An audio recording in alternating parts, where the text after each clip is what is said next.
Voice of Tamil 24. ஆர்த்தியுடனான விவாகரத்து முடிவை அறிவித்த பின்னர் தன்னை பற்றி பரவும் சர்ச்சைகளுக்கு நடிகர் ஜெயம் ரவி விளக்கம் அளித்திருக்கிறார்.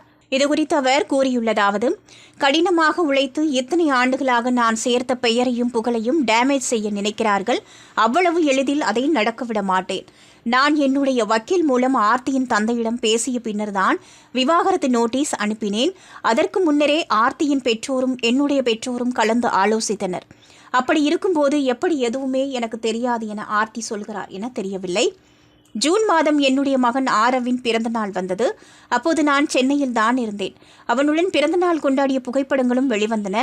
என்னுடைய காரை வேறு ஊரில் பார்த்ததாக சொல்கிறார்கள். நான் எனது காரை எங்கு வேண்டுமானாலும் எடுத்து செல்வேன். அதற்காகத்தான் நான் கார் வாங்கியிருக்கிறேன். அது என்னுடைய சொந்த உழைப்பில் நான் வாங்கிய கார். அதை எங்கு வேண்டுமானாலும் எடுத்து செல்ல எனக்கு உரிமை இருக்கு. விவாகரத்து பற்றி என்னுடைய மூத்த மகன் ஆரவிடம் மட்டும் கூறினேன். இளைய மகன் அயான் மிகவும் சின்ன பையன் என்பதால் அவனிடம் இது பற்றி பேசவில்லை. ஆரவ் நாங்கள் இருவரும் சேர்ந்து வாழ வேண்டும் என்றுதான் சொன்னான். அதற்காக சூழல் இல்லை என்பதை அவனிடம் எடுத்து கூறினேன். பாடகியுடன் தொடர்புபடுத்தி பேசப்படுவது குறித்து விளக்கம் அளித்த ஜெயம் ரவி, அந்த பாடகியை எனக்கு தெரியும். அவர் பாடகி மட்டுமல்ல, ஒரு சைக்காலஜிஸ்டும் கூட.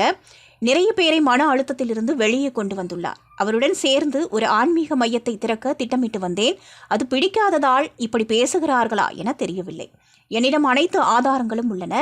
நீதிமன்றத்தில் அதை நிரூபிக்க தயாராக இருக்கிறேன். சட்டத்தின் மூலம் உண்மை வெளியே வரும் என ஜெயம் ரவி நம்பிக்கை தெரிவித்துள்ளார். நீங்க பார்த்துட்டு இருக்கிறது Voice of Tamil 24. Like, share and subscribe.